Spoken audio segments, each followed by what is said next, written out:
RCF. La discipline positive est un chemin vers une plus grande cohésion et harmonie familiale. Le temps d'échange en famille, outil incontournable proposé par Jen Nelson, fondatrice de la discipline positive dont nous avons déjà parlé, permet d'avancer en famille sur ce chemin de la cohésion et de l'harmonie. Agathe Gommet, vous êtes formatrice en discipline positive et vous allez aujourd'hui nous présenter ces temps d'échange familiaux. Je vais vous présenter le temps d'échange en famille tel qu'il nous est proposé par Jen Nelson. Alors c'est un outil très complet de la discipline positive qui permet de développer la coopération et l'harmonie familiale. Le temps d'échange en famille permet également d'enseigner les compétences psychosociales, émotionnelles essentielles et de développer les sentiments d'appartenance, d'importance et de contribution. Ce moment ouvre un espace d'échange. On y respecte les besoins des parents et les besoins des enfants. Donc le plus important, c'est vraiment que chacun ait sa place, qu'il contribue à la vie de la famille. Alors quelques petits points d'attention avant d'aller plus loin dans la présentation du temps d'échange en famille. Tout d'abord, évitez de faire du temps d'échange en famille une occasion pour nous, les parents, de faire passer des messages et d'exercer notre contrôle parental. Attention aussi à ne pas attendre la perfection. C'est important d'avoir conscience qu'acquérir des compétences prend du temps et que faire des erreurs, cela offre des opportunités d'apprentissage. Attention aussi à pas vouloir faire participer trop tôt les enfants. Avant 3-4 ans, c'est un peu difficile ou alors il faut adapter. Alors comment organise-t-on ces temps d'échange en famille ? Le format proposé, c'est une rencontre par semaine, un format hebdomadaire, une rencontre planifiée et qui devient une priorité dans l'organisation familiale. La durée moyenne, il faut compter entre 10 et 20 minutes en fonction de l'âge des enfants et des thèmes à aborder le jour du temps d'échange. Réfléchissez à un lieu propice, où est-ce qu'on sera le mieux, où est-ce qu'on sera bien installé, loin des distractions. Le temps des repas n'est pas toujours adapté parce que le fait de manger interfère dans les échanges. Et puis n'oubliez pas qu'il faudra s'amuser. C'est important de s'amuser dans ce temps d'échange. Et que fait-on durant un temps d'échange en famille ? Alors pour introduire le temps d'échange dans votre famille, 2 activités essentielles. Premièrement, le temps d'appréciation positive. C'est un incontournable.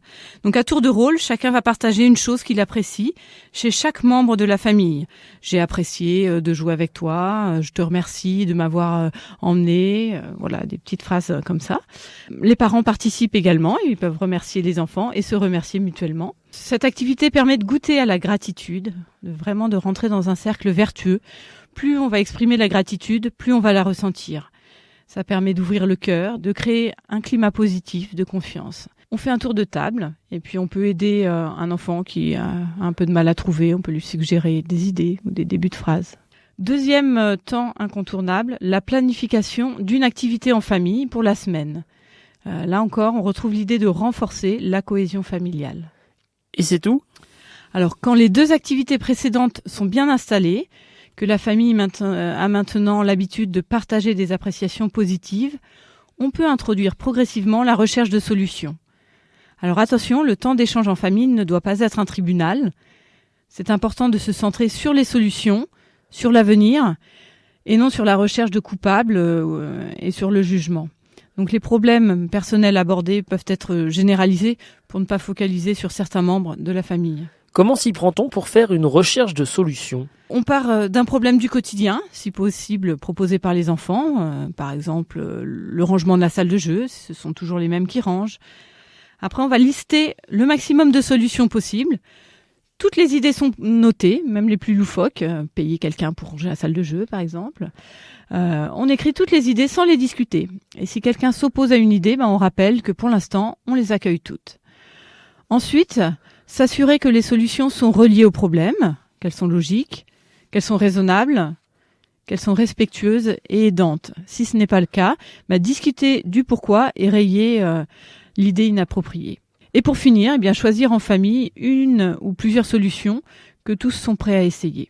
Et au temps d'échange en famille suivant, commencez par évaluer l'efficacité de la ou des solutions choisies. Y a-t-il d'autres activités possibles ? Oui, on peut profiter du temps d'échange en famille pour établir des lignes de conduite en famille. On avait fait une émission en début de saison à ce sujet-là. Ça peut être l'occasion, le moment d'accorder les agendas pour la semaine qui arrive. On se tient au courant de ce qui va se passer, qui a besoin de quoi. Ça permet de développer le sentiment d'appartenance. On peut aussi prendre le temps de répartir les tâches du quotidien.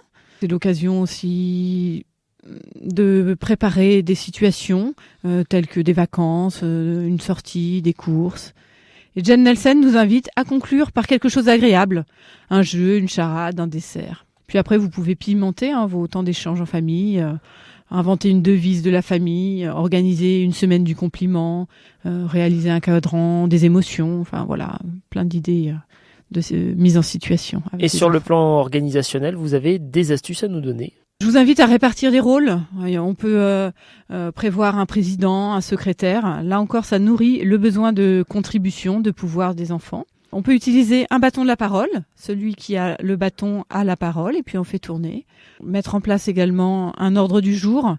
Dans la semaine, chacun peut écrire ce qu'il a envie d'aborder au temps d'échange en famille, les problèmes ou les questions qu'il veut évoquer. En cas de conflit entre enfants, c'est très efficace. Inviter les enfants à écrire leurs problèmes pour en parler au prochain temps d'échange en famille. Ça permet de prendre en compte leurs conflits et puis de différer le moment de la résolution.